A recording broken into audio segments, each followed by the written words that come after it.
Dudes, what's happening? It's Trent here, and I want to kind of do a little bit of a follow-up to my last piece, which was the bell guard time-lapse illustration. I talked a little bit about some compositional techniques, but I wanted to dig in a little bit further on that and kind of showcase some things to keep in mind when you're putting together or when you're assembling a sketch or a thumbnail, because so much of your image you want to keep in mind before you even do an illustration. Your whole image should be readable from a thumbnail sketch. And the real kind of thing you want to keep in mind with that is that you've got basically three levels of values that you're going to be using to define the depth of your scene. So for instance, you'll have your pitch black, or this is like, if you look at it on the color wheel, it's almost entirely black. And then you can have a layer above that that is set to multiply, and that can be about like maybe a 75% gray, and this can be, let's actually go a little lighter than that. And this can define your middle ground. So let's say you've got some like a tower or trees or something like that. And then of course you'll have your maybe 20% gray on another layer. Let's actually set that to darken, because it's, there you go. That one should be a little bit lighter even. So essentially, if you're working with these kind of values, then you're going to have an immediate read on your layout. And there's a couple of things to keep in mind with this, the most important of which is readability. So when you're looking at the thumbnail, you'll be able to know what you're looking at.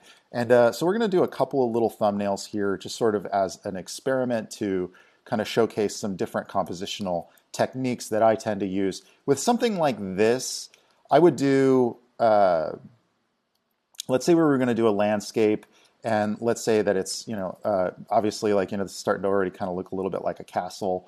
And this is the way I would start any image, is to kind of like start to rough in. Ideally, I tend to go a lot more gestural and shape heavy with my designs. So I tend to do things where, like, I'm going to have some crazy, like clearly I'm going to make this area look like a castle, something that's a little bit more traditionally medieval, or maybe old type of palace sort of structures, and then I'll have something really weird sticking out of it, like there's a massive, like a hook, or a gate or something like that, or possibly like a statue, some element that really makes this a unique and distinct silhouette read and a unique and distinct shape read on it. The second thing to keep in mind when you're doing something like this, because this is mostly kind of like a straight on shot, and I'm going to show you some other examples of different angles and things like that. But the next thing that you could do is kind of use use those three layers to create a little bit of depth. So for instance, if you have these kind of tree shapes, as they're coming up into the foreground, let's say you've got these kind of like pine trees. These are kind of crummy pine trees, but this is all just a thumbnail. You don't want to, this is kind of a key thing to keep in mind, is to not put too much pressure on yourself to make it readable right away anyway. Well, if you have these in the foreground, they kind of set the scale for a foreground element. So you could actually have like a little character here. And we can't really see that he's a character yet, but we'll give him a little staff. Let's say that that's like a guy. And he's kind of overlooking this, shot of the valley that sort of leads up. You could actually have like a river here, something like that. And then if you've got little smaller versions of those triangles way back in the distance, then you immediately get this sense of scale. Because these trees, these shapes, these are the same shapes. They're just a smaller version of the same shapes that we're seeing over here in our foreground element. Now, this is essentially what you call value contrast, is what we've got with our three different values. And this is just very very basic stuff, but it should really help a lot of people if you struggle with like compositions. These same principles can apply to illustration. It doesn't have to be just for environment, landscapes, and things like that. This can also apply to if you're doing character shots or something like that. You could dig in and add like more layers of depth to this, but you have to be careful because then you'll lose your readability. You know, and then of course the higher contrast things are in the foreground, then the more it creates a sense of depth.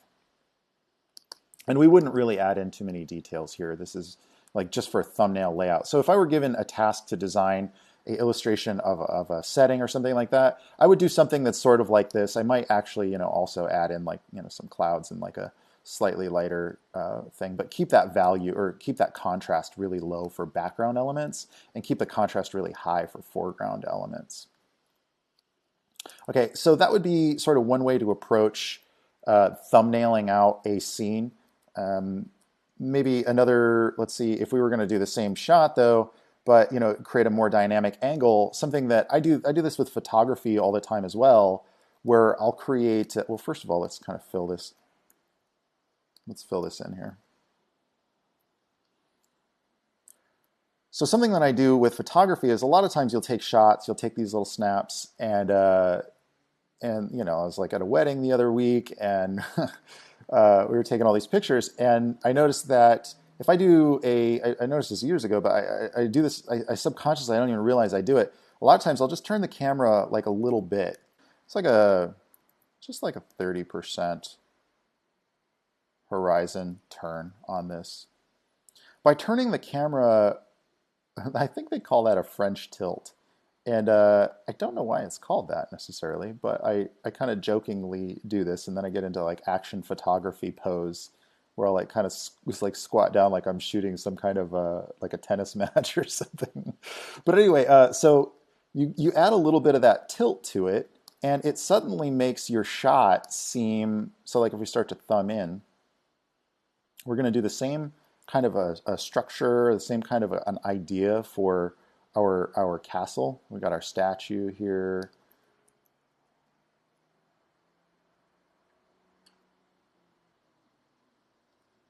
And maybe our palace roofs.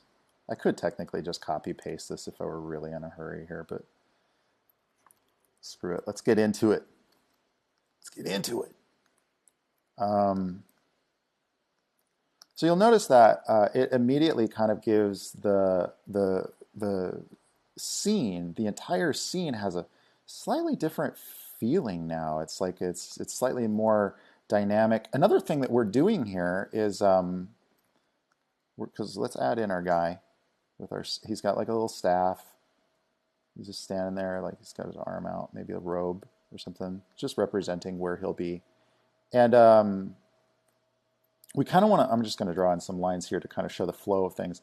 So we've got this kind of like horizon thing going on like that, but we're also going to have this kind of angle where we're pushing the viewer's eye. The viewer's eye is going to be kind of going toward the castle.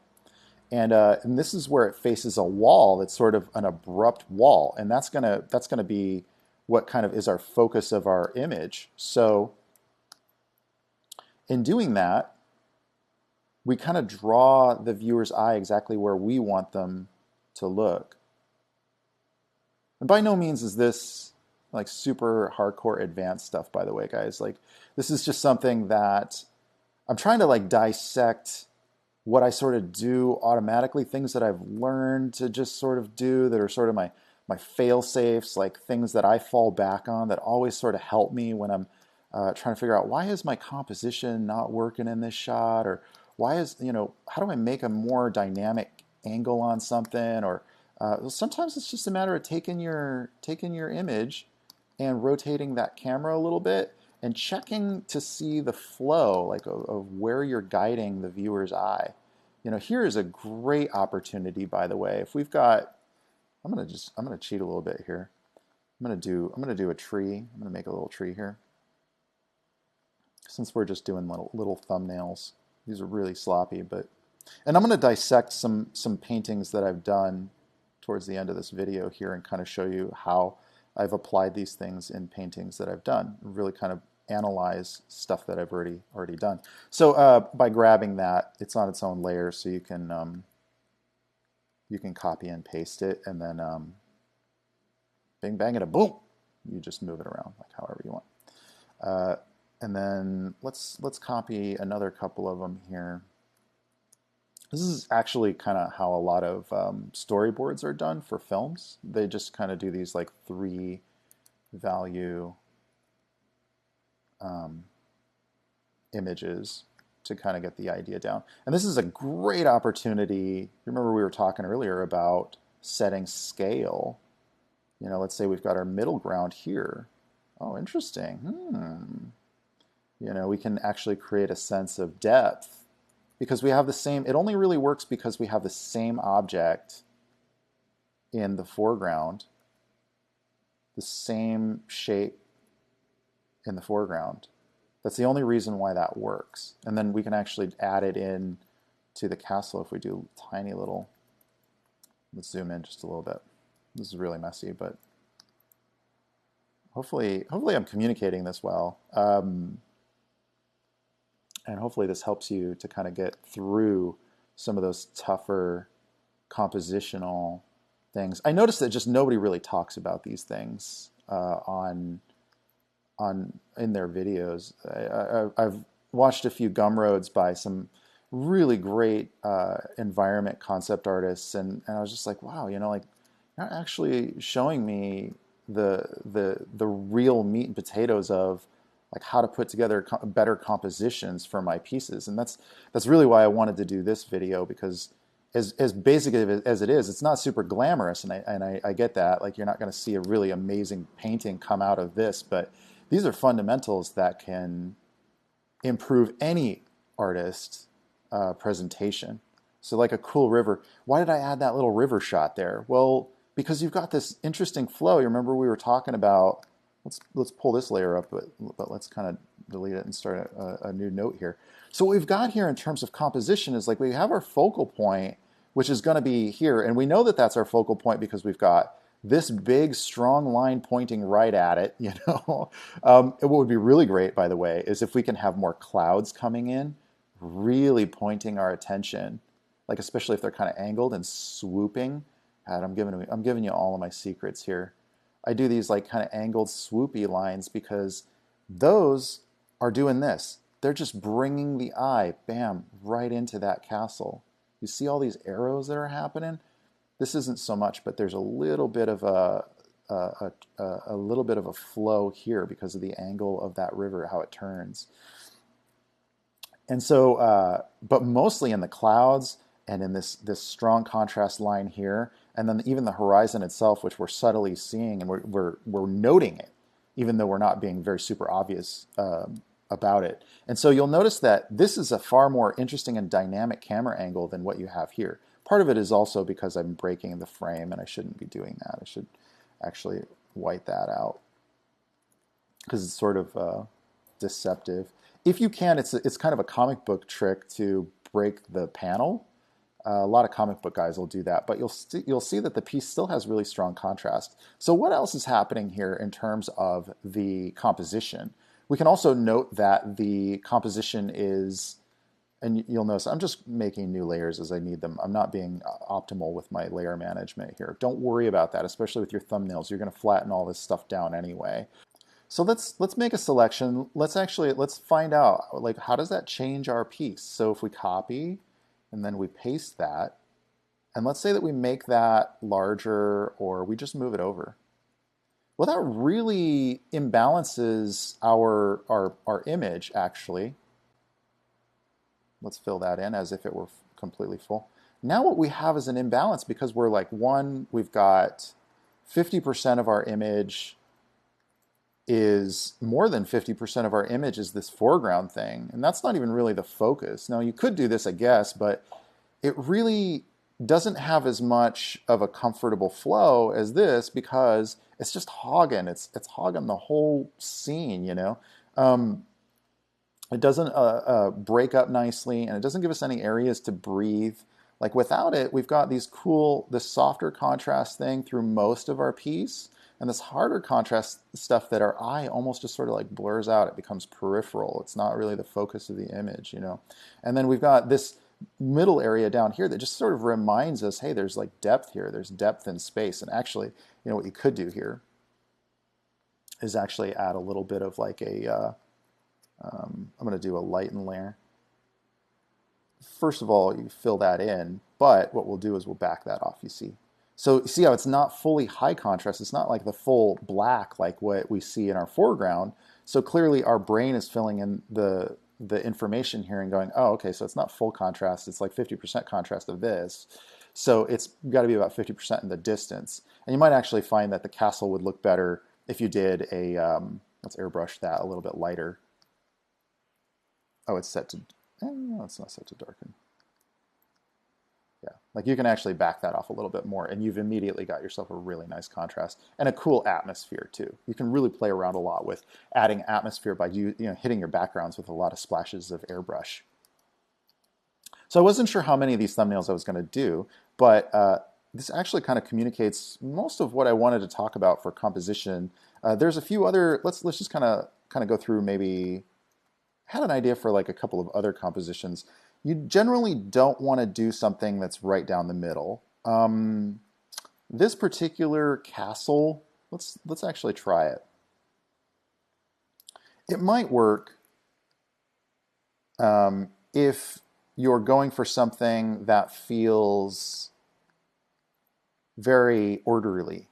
Generally, symmetry is going to have an orderly association. And if you are doing symmetry, you know what, dude? Just use the symmetry tool. It's right up here, up in your bar at the top. You just drag that over to the middle part.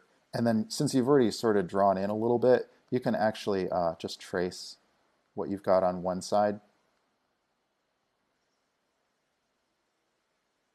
So that way you don't have to draw it twice.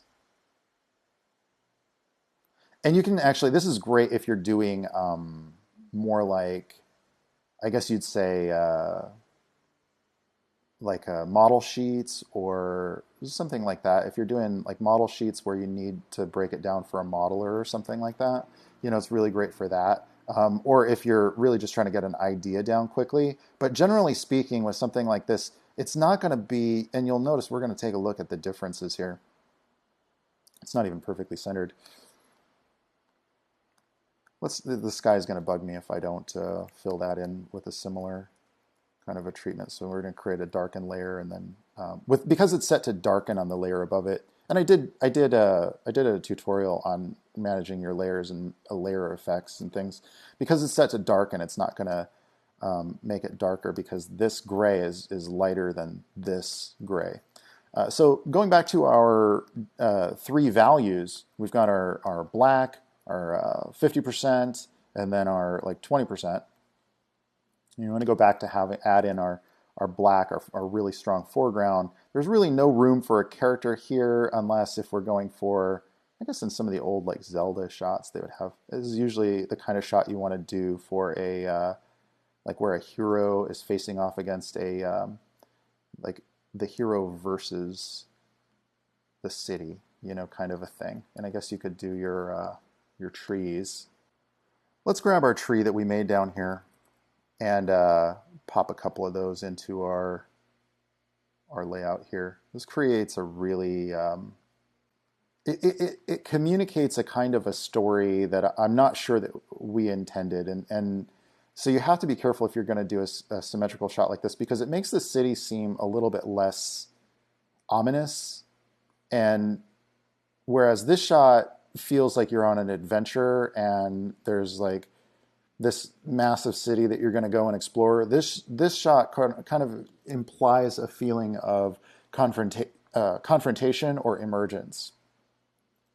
And also, it doesn't give us much room to play around with the distance, unless if you do something where you've got like a perspective. Let's pull up our red line for notes. So you could do something where you've got like a perspective and you've got your character maybe coming up into the space if you do something with perspective. And I'm not going to talk too much about perspective in this. This is mostly about composition, not so much about perspective. Although they do go hand in hand, and it is something worth sort of briefly covering. If I had a client that was insistent that we do something like this, I would probably say, yeah, like we'll put the castle here, and then maybe raise up the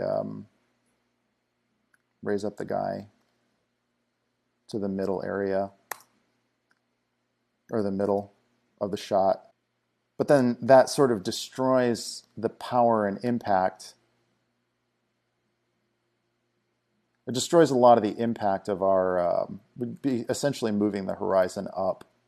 And it sort of destroys the impact of our castle almost entirely, because we'd have to have this row of trees kind of going off into the distance, and then we'd lose our statues, and then the focus becomes about that central element. I'm not saying these are hard rules, by the way. One thing I should really kind of make a note of is that these are not hard rules. These are not like hey, I always follow this. These are just sort of like some tricks that I use to kind of get myself out of a slump, or if I can't figure out why some of my compositional things are just not working. So the next thing I want to do is I want to pull up some images. I want to pull up some images where I've actually used these techniques. So let's take a look at a painting that I did for, let's see, this one was done for Imagine Effects magazine, and it was, I think the focus of the video that I had done was about colorizing grayscale imagery. But right now we're going to analyze why this image works in compositional terms, and some of the, maybe if there are any flaws, we're going to analyze those things. So one of the things you'll notice is that this is the main character here has a very strong, let's use red, it's a little bit more of a, that pops out a little bit more, I think. Well, maybe yellow. Yeah, no. Let's go back to the red. Okay, one of the things that you'll notice is that the character has nothing touching him. The only things that are touching him are these little bits of cloud, and they're very soft contrast. What I mean by that is like, this is very dark, this is very light on the color wheel. And that basically just creates this punch. It's like, bam, this is where we're looking. You'll notice also a lot of elements in the scene are pointing at him or in his general direction. You have this kind of going on, pointing at him, the tongue kind of does this. There's no accident that the tongue kind of curves up at the end. You've got this flow kind of doing this. You've got this that's sort of framing him, but this right here points a lot of your attention. Even the mountain range points at him. The clouds point at him. Almost every major high contrast element in the shot is pointing at him, but the biggest one is this tail. And the reason why this works is because you've got this whole flow of the whole painting. Anywhere, if you first look at this, the first thing you're going to see is this big dragon head, or him, but probably the big dragon head because it's a larger mass. You also have color contrast. So even though this is blue, it's actually more of a saturation contrast, but you got this blue, and it's really the only place on the painting where you've got this kind of level of contrast value and color contrast, and then that is really kind of the thing, the big arrow that's pointing at the character. Couple that with this flow that comes back around and pulls your eye back up to there. And here you'll notice the importance of this piece is that if your eye does sort of accidentally, or even in the peripheral, sort of follow this flow, swoops back around, comes back up to the character, or it hits this wall and abruptly stops, which points you back up at the mountains, which pulls you here. So again, everything in this piece, even the most high contrast, most interesting element, which is like a cool monster head, is going to pull your attention right back to the focal point of the character. So I consider that one mostly a successful piece. This piece was done for a illustrated novel called The Beast of Tuxa, and it was actually a part of The Man in the Moonkin, which is chapter 2 or part 2 of The Beast of Tuxa. And it's basically the setting is that these travelers come out of this very dangerous forest, and they happen along a massive stone giant with a village that's been built into the giant. And I didn't want to show the whole giant. I wanted to create a little bit of mystery. So what's working compositionally about this piece? First of all, this really ties into what I was talking about earlier about the high contrast. You'll notice this would be like that darkest value contrast. And then you'll notice that I actually hit it with an airbrush. I actually made a selection at one point for everything that's in the foreground. And then I circled this, and then I hit this area with an airbrush, which just lightened up that contrast against this background, or this foreground element. So that really pushes your focus to this high contrast element. Let's get back to our orange. So this is really where our eye is probably going to go first, either here or possibly over here. But what's kind of working about that is that it pulls our eye exactly where we want it to go, but then we've also got these trees. And remember, this actually is a really great example of my previous thumbnails, because we have these trees. We've got these tiny little squares or triangles in the background denoting that there's a sense of scale. So we see how big one of those trees is in comparison to a human scale here, and then we look into the distance and we see, oh man, those trees are about that size. So that means these must be actual like homes, like structures, like buildings. They're probably, 12 feet tall, maybe 20 or 30 feet long, maybe more. And there's probably even people down here, but they would just be so small we wouldn't really see them. So that makes it seem like, whoa, if this big, huge toe or this big, huge foot is here, then we've really got a sense of depth and scale established in doing it that way. Furthermore, these are probably scaffoldings with a possible elevator or some kind of a structure leading up. Clearly, these are clouds, and it's kind of reaching up into the ominous space above the location. Where's all this light coming from? Let's not overthink it. It was mostly just there for composition, but hopefully it implies that it's coming in from a little bit off camera. Let's talk about flow. We've got a lot of elements such as this mountain range back here that's pointing to a high contrast location here. And that's kind of pulling our attention right back down to the toe. Now, technically speaking, we've also got this little flow of buildings here that are kind of pointing us from our person, which is our first thing that we notice, leading the eye to the toe, which is the second thing that I wanted people to notice. Now, ideally, what I could do is something with color contrast here. And I could have done something that had, let's delete that.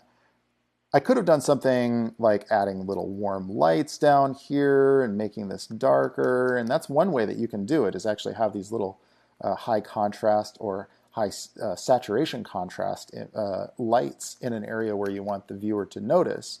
But in this case, I really just kind of went with value contrast. I didn't do too much with color contrast. There is a little bit of purple down here, and a big reason for that is because they're coming out of a purple kind of a poisoned forest, but it's also there to kind of give a little bit of offset of saturation color to the scene. So up here we've got a little bit of this almost purple kind of saturation up in the clouds, and we've got something that counters that in the opposing corner. So you kind of get this like, this would have worked fine if that same purple was up there, and it kind of balances out the image. But you'll notice that nothing is really too divided down the middle. Let's talk about specifically the scale of that toe or that foot. This is a large, if you were to break this into a silhouette, this is a very large element in our scene, and it competes only with that. And this piece probably could have actually been better if they weren't the same kind of mass, the same amount of size, like this whole thing here throughout the whole leg and this. But I feel like it still works because I needed it to be quickly readable as a foot, and also a stationary foot with a structure built around it. The reason the structure is built around it, not just for story, is also because, in the way that it's composed, is also because I wanted to pull that attention back up to here. And also note that if this scene were done let's just do an experiment. If this scene were done more like a normal camera, you'll notice that there is a French tilt on this. If it were more of a straight-on shot, it wouldn't be as interesting of a piece. And especially if this foreground element were not also at kind of a faked angle, it just wouldn't have as much impact as it does with that little bit of French tilt on it. So this ended up becoming the cover for The Beast of Tuxa, and it's actually, I mean, it's a successful piece in terms of composition, and that's why I wanted to talk about it. It's not a successful piece in terms of communicating action, and in hindsight, I may end up redrawing this cover if I re-release the book or do a different cover for the book, but it's mostly because it just doesn't have like a menacing feeling of. Right now, it feels like it's a dark forest and it's kind of creepy, but it doesn't really have the impact of an action kind of a setting. And generally, book covers really need a little bit more of that. So let's talk about the value contrast. Let's talk about the composition. Let's talk about the rules and some of the tips that I put together at the beginning of this video. So first of all, what do we have here? We have a separation of our foreground and background elements. This is kind of like our primary focus, obviously, is going to go right here first, because we've got trees that are pointing at him. You'll notice a lot of elements, even Bartol's tail points directly at this guy. We've got any flow in the piece is kind of pointing us back to him. And even a little bit of this, even a little bit of Mao kind of pointing as an arrow directly at him. This is the scarf that Mao wears later when you see him in the Kung Fu Leo painting. So we've already kind of established that this is the highest contrast point. So we've got this really brightest point in our image is directly behind this guy. And originally he was very dark, but I ended up kind of using a color contrast. This is the only spot on the whole painting where you see this red. And his shapes, the shapes that make up his silhouette, kind of block a lot of these other things that are coming at him. So because we're disrupting the flow, it forces your eye to turn there. And areas where you want things to be less noticeable, you want things to kind of work with the flow, or you want them to be softer contrast. You'll notice a lot of things here. Softer contrast, working with the flow, or they're pulling your eye back to a major element that is controlling the flow. This is our major element that's controlling the flow of this piece. And you'll notice even here at the end, it's like, and you're leaving? No, going right back to Olaf. So the flow kind of works pretty well, except that it probably extended to be a little bit too wide. It didn't need to go all the way out here, except that I needed to have these very subtle secondary, you don't even really notice them, something's watching him, and maybe this is part of his body kind of a thing. So if we were doing that three value kind of breakdown, the thumbnail of this, you would see the elements where the characters are standing would probably be your bigger elements, and these actually take up probably more than they should, and I think that's why I kind of danced between backing off a lot of things. So this kind of ends up being your highest contrast portion of your values. You know what might actually help is if I did this. Let's switch this to a black and white. 0 saturation.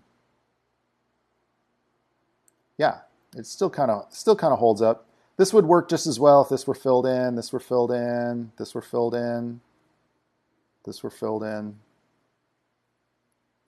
And it might actually take up more space than it should. This is kind of a more complex composition and not as much here.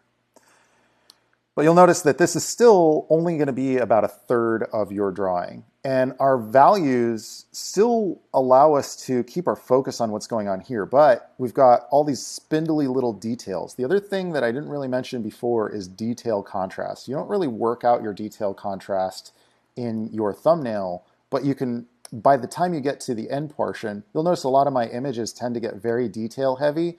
And you'll also notice that those super detail heavy images don't have a background, or if there is, it's a very, very simple, almost silhouetted background, because I don't want it to compete with the stuff that's the important stuff in the image. I don't want it to compete with the main element that I want the viewer to look at, which would be, the main character, or the details of the main character, the equipment that they're wearing, or the story that the gear that they're wearing is telling you.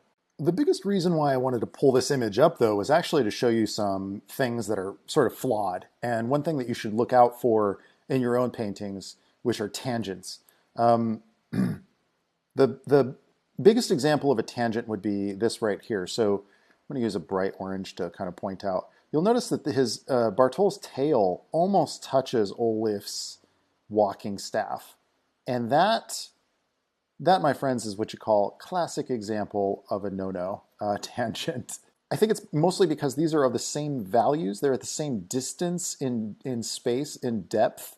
If you were to look at the Z space, which is foreground, middle ground, background, they're at the same depth, and they're sort of really close to touching. Either make them touch, in this instance, either make them touch or make them like separate them out, like create more space here between these two elements. But don't do what I did here, ever. Don't do what I do. Just never do what I did here. This is what is this, first year of drawing classes? Come on, what am I thinking? So anyway, the second problem with this is sort of how the grouping of things I was drawing in, the mass of things, or the larger elements in the shot. And I noticed that like this here has way too much value contrast. And it would read better if that were a darker element with a high contrast light on that stone. That would be better. Also, these are too bright, and ultimately, compositionally, this whole piece could have been done a lot better if it were more of a vertical shot where we see so much more of that creepy forest. And these elements, all of our characters were down here, like in the bottom of the image. Not the bottom of the image, but if this whole thing were opened up and we actually saw, well, let's just kind of like do a quick little copy-paste jobby. What would have made a better composition is if I had done something that's a little bit more like this. And then erase out some of that. And the reason being because then you would get a little bit more of a sense of how big and ominous this forest is, and how they're just like these small little prey in this like place, like a hunting ground almost, and that in and of itself, just this one little thing, I feel like makes the piece so much better, because when we look at how things are breaking apart, let's use some of our rules of how we were breaking apart our compositions before. Now it's almost like all of our foreground is this whole thing down here becomes our foreground. And we could actually make that better by having more of a fall off here too, and keeping our focal point, or our foreground element. I guess technically this would be, you have to think of this like this is higher contrast is what I'm trying to communicate. So keep this your high contrast element, and then all of this then becomes your background. But I didn't do that. And classic little mistake there. I think I just I got carried away with a piece that was going in its own direction, and I had let some of my own rules slide. Oh man, it would be really great if I could somehow work in compositionally a little bit more of that sky showing through, so that you get that. Let's do some airbrush. I am not fixing this right now. Damn it! This is why I don't like to go back to my old pieces, because then I want to just repaint them all.